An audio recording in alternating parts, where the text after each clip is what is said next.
আমাদের সমাজে সরলতা ও বিশ্বাসযোগ্যতা কখনো দুর্বলতা হিসেবে বিবেচিত হয়। ফলে কিছু স্বার্থান্বেষী ব্যক্তি এই সরলতার সুযোগ নিতে পারে।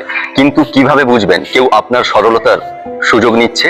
জেনে নিন কিছু গুরুত্বপূর্ণ লক্ষণ।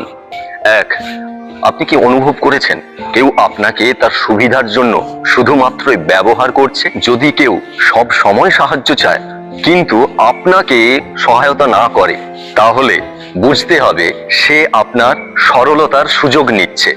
2, আপনি বারবার ঠকছেন, নাকি বারবার মিথ্যা বলে অথবা প্রতিশ্রুতি ভঙ্গ করে।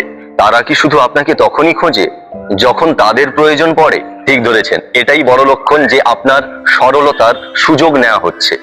3, আত্মবিশ্বাসের ঘাটতি সৃষ্টি।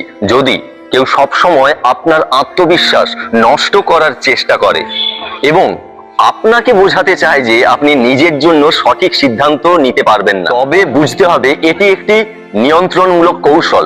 4, আর্থিক বা ব্যক্তিগত সুবিধা নেওয়া। কেউ যদি আপনাকে বারবার আর্থিক সাহায্য চায় বা ব্যক্তিগত সুবিধা নেয় অথচ বিনিময়ে কিছুই দেয় না, তবে এটি আপনার সরলতার সুযোগ নেওয়ার স্পষ্ট উদাহরণ। বিশ্বাসযোগ্য ও সচেতন হন। সরলতা একটি মহৎ গুণ, কিন্তু এটি যেন দুর্বলতায় পরিণত না হয় তার জন্য খেয়াল রাখতে হবে।